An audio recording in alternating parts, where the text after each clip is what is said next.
This video is proudly sponsored by Gamersgate. Download games anytime, anywhere. Visit Gamersgate.com.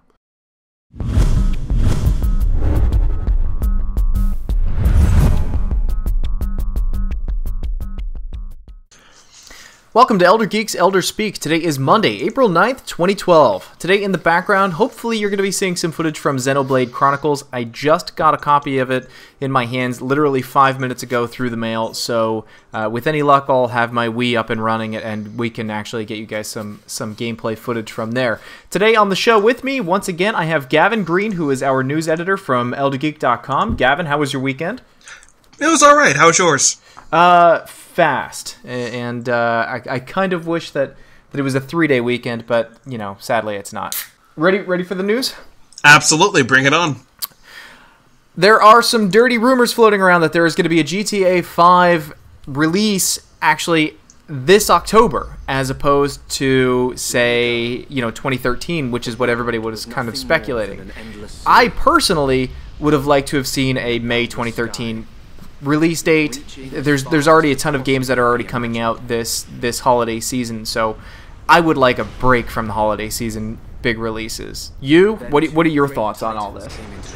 Well, I mean, this is a rumor coming from a LinkedIn resume that traditionally is the more, I guess you can say, reliable source of that's becoming rumors. A pretty reliable source for rumors, I would say.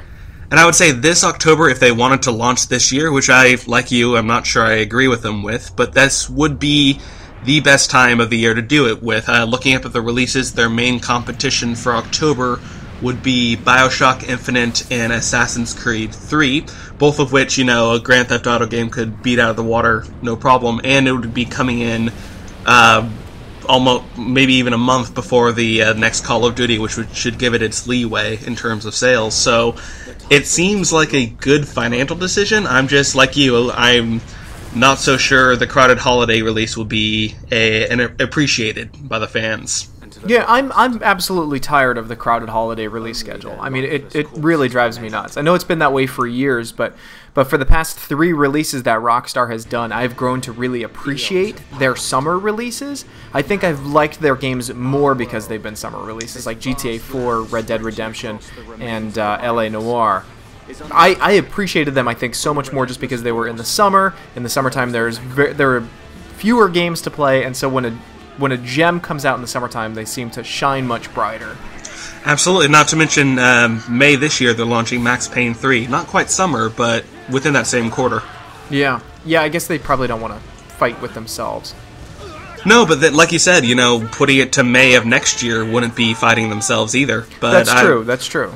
Not sure why they would want to push for a 2012 release date. I don't know. But there you have it, everybody. Everybody who's excited for the next Rockstar game, as it is. As you should be. As you should be, honestly. But based on their stellar releases in the past, I think anybody who is a Rockstar fan should be excited about it. I mean, aside from L.A. Noire, but I don't know. I need to say this. For a little while, I've often thought about going back and re-reviewing some games that we've done on games that I might have changed my mind on scores. And L.A. Noire was always one of them that I kind of wanted to change the score on. But I personally didn't review that one. Elliot did, and I would totally leave that up to Elliot's decision as to whether or not he would want to change his score on that. There was another game that I reviewed that I wanted to change the score on, and I wanted to change it from trying to buying. I remember now. Splinter Cell Conviction. I only gave that one a worth trying, and I wish I gave that a worth buying. Cool. Yeah, from what I played of it, it was a pretty good action game. I'm not sure I would really kind of put it up there with the best in the Splinter Cell series, but yeah, it's definitely worth buying in that case. Definitely not best in the Splinter Cell series, but definitely a worth buying, I thought. But I'm getting off track. Let's move back to video game news here. Congratulations, PC gamers everywhere. Thanks to the petitions that you've all put out, and because PC gamers are a more vocal bunch than console players, because where we play our games is also where we happen to do our chatting, whereas console gamers, where they do their chatting, isn't necessarily where they play their games. So, because of this very extremely vocal audience, PC gamers are getting Dark Souls. It has been officially confirmed for the PC. Woot. With 2 new bosses. I don't know if I'm excited about the 2 new bosses.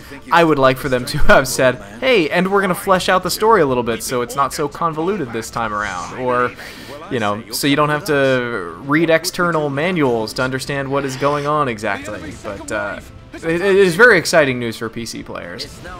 Were you a Dark Souls player or a Demon Souls player? I was indeed. I have a interesting relationship with Demon Souls. The first year I went to E3, they had a build of it up, and it was actually too easy. I was playing through it. Yeah, I was cutting through enemies like butter. I'm like, this just feels... It wasn't broken, it wasn't unbalanced easy, but I wouldn't consider myself an expert player, especially in the action RPG genre, but I had no problem with it. And then when it came out and everyone was saying, oh my god, this is the most difficult game of this generation for years, and I just didn't believe it until I actually picked up and played the final retail build, and it was night and day. That's awesome. That's really kind of cool. It also kind of makes me wonder if they dumbed down their build specifically for the E3 crowd so that they could get more people to play it and then move on with their days. Yeah, most of the time when you have a show build, you don't want it to be too difficult and have people get caught up and spend too much time on it, especially if they're going to be going right back and doing previews on the side of it. You only get this limited amount of time to make an impression, so you want to get rid of as many hitches in the gameplay experience as you possibly can. Totally. But that's pretty cool, man. Have you played Dark Souls though? I have not, but speaking to your complaint about the bosses, what I'm seeing here is, if I have to estimate, 2 new bosses added to it. It will probably be a lot easier at this stage after the game is released to put in than to flesh out the story. Yeah, that's true. I think they just want to throw something in there for the PC for this Prepare to Die edition, if what I'm looking at is accurate. And right. That just seems easier. I wasn't complaining so much about them putting in 2 new bosses. I think it's great that if they're going to be releasing another version of it, that they're going to be putting out new bosses for it. And I foresee a lot of people double dipping to buy this one. I think that the people who have supported it, I think they're going to double dip it not just because they want to play it on PC. I think they'll double dip it because they want to see another Dark Souls game or another Demon Souls game. You know, so they want to support the publisher. Absolutely. Well, that's me. I don't know if I'll buy it yet or not. I enjoyed Dark Souls, but I don't know if I enjoyed it enough to buy it. I didn't think it was a bad game by any stretch of the imagination, but I don't know if I'll buy that one. Coming up next, there is a new nifty, swifty STALKER 2 animation video that seemed to have emerged today, which is very exciting for STALKER fans everywhere. And based on the video that they have shown, or that was found, I should say, it looks as though it's sticking very true to the source material. So what you've grown to know and love from the original STALKER is exactly the type of thing that you're going to be getting in STALKER 2. And I couldn't be happier about that. I think STALKER is the right direction that first-person shooters need to go to stay a relevant form of, I don't know, a relevant genre in video gaming. We've had way too many copycat first-person shooters over the past couple of years, and STALKER was a breath of fresh air. You never played STALKER either, did you? I'm definitely not as avid a player of STALKER as other people on the site. I just recently, in the past few years, I've gotten into first-person shooters more than I ever have prior to the Doom era. But yeah, I always like any atmospheric shooter, anything that tries to go for a sensation other than adrenaline or Michael Bayisms is always good in my book, and Shadow of Chernobyl, especially when I played it, I enjoyed. So what I'm seeing here, my first reaction to the animation video was I actually really like the music they put to it. But looking at it too, I love the design of the creature they're throwing around here, and you can't really glean a lot from what the final product's going to be from these. These are basically just a lot of character models being rigged up and interacting with very, very sparse environments. Like we have a guy sitting on a tire, but it looks like it's very much keeping in line with the STALKER that everyone likes, as opposed to, I think there was a lot of discontent with some of the expansion packs released for one of these releases. Am I right? There was for one of them, but I can't remember their names off the top of my head. But one of them did really well, and the other one was kind of a missed opportunity. But the problem was with the expansions, I actually One of the biggest issues with the original Stalker was how buggy it was, which is a shame because it was such a great game. I even tried to reinstall it, I want to say about 6 months ago, maybe even 8 months ago, and I still couldn't get it to run properly. So, as much as I wanted to install the game and play the expansions for it to see for myself how good they were, I couldn't, even though I have a pretty nice machine. But yes, from what I understand is one of the expansions / sequels did really well, and one of them was kind of a meh. But I think everybody should be kind of excited about this. Like I said, Stalker is the first-person shooter genre going in the right direction. Right, it's more of a, I wouldn't say open-ended, but it's definitely more of a it has a wider berth than Metro 2033, even though they're going towards the same kind of aesthetic. Yeah, the original Stalker was scary as hell. One of the scariest games I've ever played. Because, like you said, it's open-ended, you go wherever you want to go, so if you felt like just kind of hanging around all the other Stalker kind of bases and everything like that, you could, and you could be perfectly content playing the rest of the game like that, but if you wanted to get closer and closer to the reactor, you needed to go through less and less savory areas, like unlit sewer systems and old abandoned apartment complexes and stuff like that. And because of that feeling of isolation, it got very, very frightening, very fast. So, Stalker is one of the most immersive games I think of all time.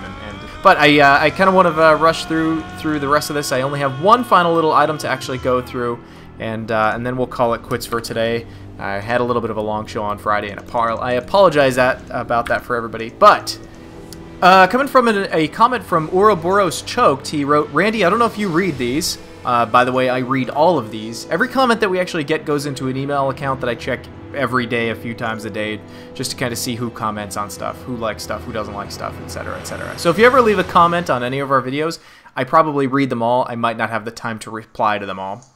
But Randy, I don't know if you read these, but with the graphical fidelity the way it is these days, I'd like to see more companies going out on a limb and trying out new things in the way that Okami and Valkyria Chronicles did. You just don't see too many games that really push the envelope in terms of what can be done with visual style, opting instead for photorealism or close to it most of the time. What's your take, and why don't companies take full advantage of the hardware and go somewhere new?" I think it's a pretty good question. I think the reason why they go for visual fidelity over style most of the time is because it's harder to sell to a developer, or I should say it's harder to sell to a publisher a style as opposed to photorealism. Photorealism is an accepted form of video gaming. The only type of style that I would say that is almost as accepted as photorealism is going to be cel-shaded. I mean, there's a ton of games out there that are done in cel-shaded format. But aside from that, games like Okami and Valkyria Chronicles, it's harder and harder to. Number one, you've got to have a designer to create a new style. So there's that. You need to actually have somebody come up with something brand new and then pitch that idea to a publisher and say, "Hey, this is how we kind of want to do it," as opposed to, you know, doing it in photorealistic format. It's kind of interesting to note when Borderlands was originally pitched, and when we all saw the original videos for Borderlands, that was actually being pitched as a more realistic looking kind of game. And they kind of went the opposite direction. They took the realistic approach and then threw it into a cel shading format. So there you have it. I think that's why we don't see as many stylized games. You have any other thoughts on that? I do, and first of all, Ouroboros Choke, was it? Ouroboros Choked. Ouroboros Choked. Ouroboros is the snake that's eating the tail of itself. Ooh, wow. So it's kind of funny that Ouroboros Choked is a snake choking on itself. First of all, nice reference, but second of all, right to my heart with the Valkyria Chronicles. I am a tremendous fan of that. I even have the PSP sequel that people don't like just because it was on the PSP. But in regards to, and leaping off of what you said in terms of stylized direction as opposed to photorealist direction, you said, you know, it's easier to pitch to a publisher, and that is true, but it's also much easier to commit to a dedicated kind of design throughout the production with that. When you adopt a stylization away from photorealism, you have to maintain a continuity with that direction in all the animations and all of the environment details and the interactions between the characters and environments, and all of this adds a lot to the production cycle, and maybe not necessarily in time, but definitely in terms of mindset that a photorealistic game might not. Everyone has a sort of idea, or at least you have a lot of stock footage or stuff that you can work with real people interacting in real ways, or the closest we have in video games in that respect. So when you approach a style, it's a much more dedicated prospect in terms of your production that you're undertaking, more than just, putting on a fancy art filter.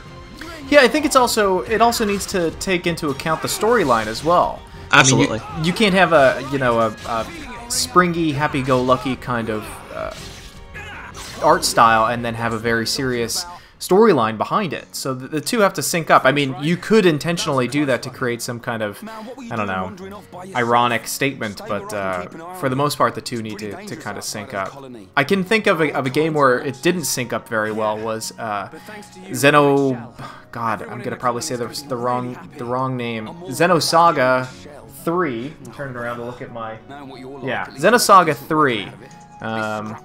There's a point where they do a flashback and they show somebody bleeding on a table, and there's this little girl trying to catch the blood in her hands. Of course, this was edited out in the American version, but there was something about the almost cutesy anime style that the Xenosaga series had that didn't quite fit what was happening in it. If they went for a darker kind of anime style, it probably would have fit a lot better, but based on how pastel-y everything was up to that point, it almost didn't work. For me. Yeah, exactly, and to bring up Valkyria Chronicles again, they did do the anime aesthetic, but they used the kind of watercolor design work for the actual character presentation, and I think that's a direction you're thinking of here, because they were able to tell a very, I don't want to say genuine, but very emotional story that went to very dark places that included themes of slavery and character death constantly. And the way they were able to do it was a unified production design, and that probably added a lot to their production time. I mean, everything that you saw, it had to functionally work as a game asset, but it also has to be put through the watercolor filter, had to be put through the sketch kind of design style, has to be put through the anime aesthetic, and all of that just tacks on more work, especially towards the production cycle. But the reason, I think, the biggest reason that you don't see a lot more games that are trying something new with their art direction is compare the sales of Okami and the sales of Valkyria Chronicles to the sales of a more traditional game in those genres. I mean, Okami did not sell well on the PS2, and it got, despite being called Game of the Year. Valkyria Chronicles has never sold that well outside of Japan. I mean, these games, I don't know if it's indicative of the art direction, but they tend to not sell as well, or they come with teams that don't expect to sell well, so they feel that they could take that artistic chance. I don't think you're going to get a lot of these mainstream development houses taking that risk. I think a lot of indie developers also have a lot more. They can take more risks like that, but indie developers also tend to, for the sake of making it easier on themselves in designing and coding, of doing a rather simple animated kind of look. But that's basically it. I don't think it has anything to do with them not wanting to do it. I think it has them realizing that they got to make money back, and they most likely won't. Yeah, so it all comes back to, consumers voting with their wallets. If the art direction is something you like, I mean, you have to support it right out of the gate, even if it does look like it's a highly advertised product, because the development team, the publishers, they're all working at a disadvantage, at a handicap that you need to say that I'm going to support you. I think this is worth it. Mm-hmm. I agree.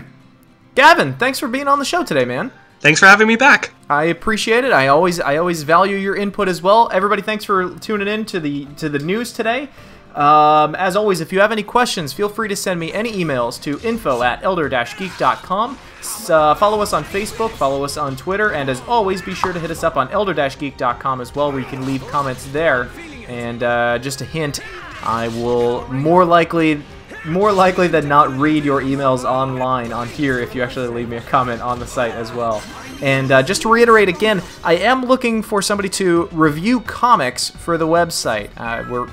We need somebody on eldergeek.com to review comics for the website. So if you're interested, drop me an email. I just ask for a resume and a writing sample as well, so you can send that as well to info@elder-geek.com. But for me and Gavin, we'll see you tomorrow.